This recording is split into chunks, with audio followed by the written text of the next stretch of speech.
We'll be continuing our study on exposing heresy. We're going to continue our look at the heresy of falling from grace, specifically the false belief that the Israelites who perished in the wilderness had lost their salvation.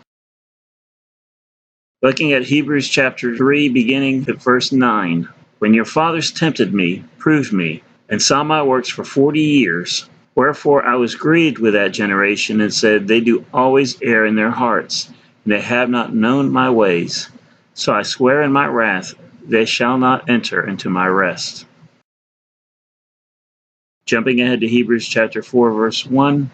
Let us therefore fear, lest a promise being left us of entering into his rest, any of you should seem to come short of it. For unto us was the gospel preached, as well as unto them. But the word preached did not profit them, not being mixed with faith in them that heard it.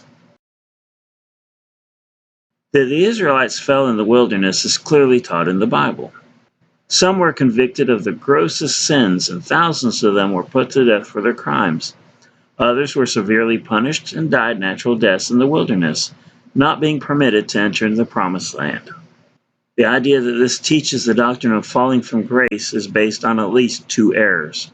One is that the promised land represented heaven, and that those who failed to reach it failed to reach heaven. If that were true, then Moses himself failed to reach heaven, because he was not permitted to go into the promised land. He died on the mountain and was buried there. We read this in Deuteronomy chapter 34, verses 5 and 6. But we know he was saved in heaven, because we see him later on the Mount of Transfiguration talking with Jesus and Elijah. We read this in Mark chapter 9, verses 2 to 5. Besides this, when the Israelites reached the promised land, they had to fight to get possession of it. We see this in Joshua 6, verses 1 through 25.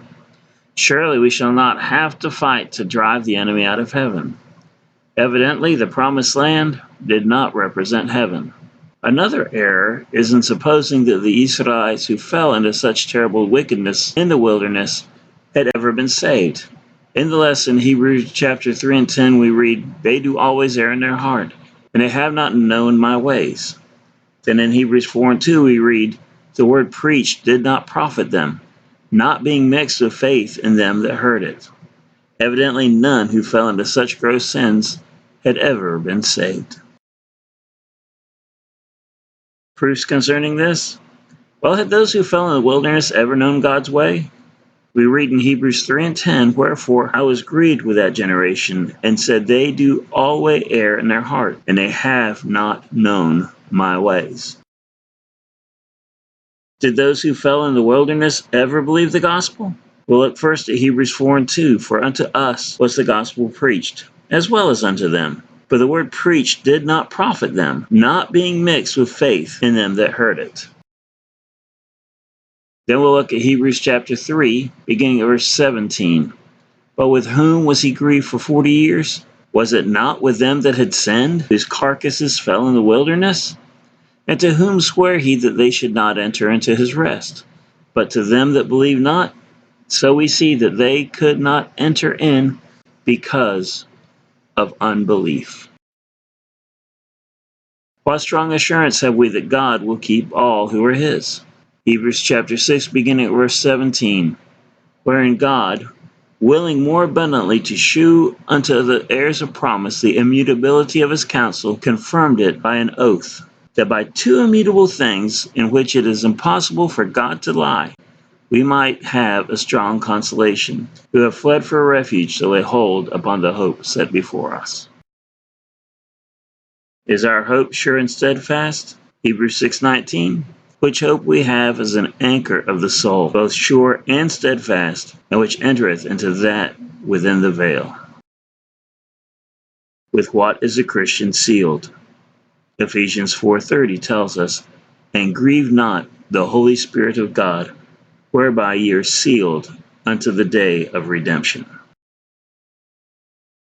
In conclusion, losing salvation is not taught in the Old Testament. David never asked for his salvation to be returned to him. He asked that the joy of his salvation be returned to him. And notice he never even mentioned a fear of losing this salvation, even after adultery and murder. Those that died during the 40-year journey through the wilderness never lost their salvation because they never had it to begin with. Our salvation is derived from the faith that the Messiah came and paid the price for our sin. Their salvation was from the faith of knowing the Messiah would come one day and pay that price. These people simply lacked that faith.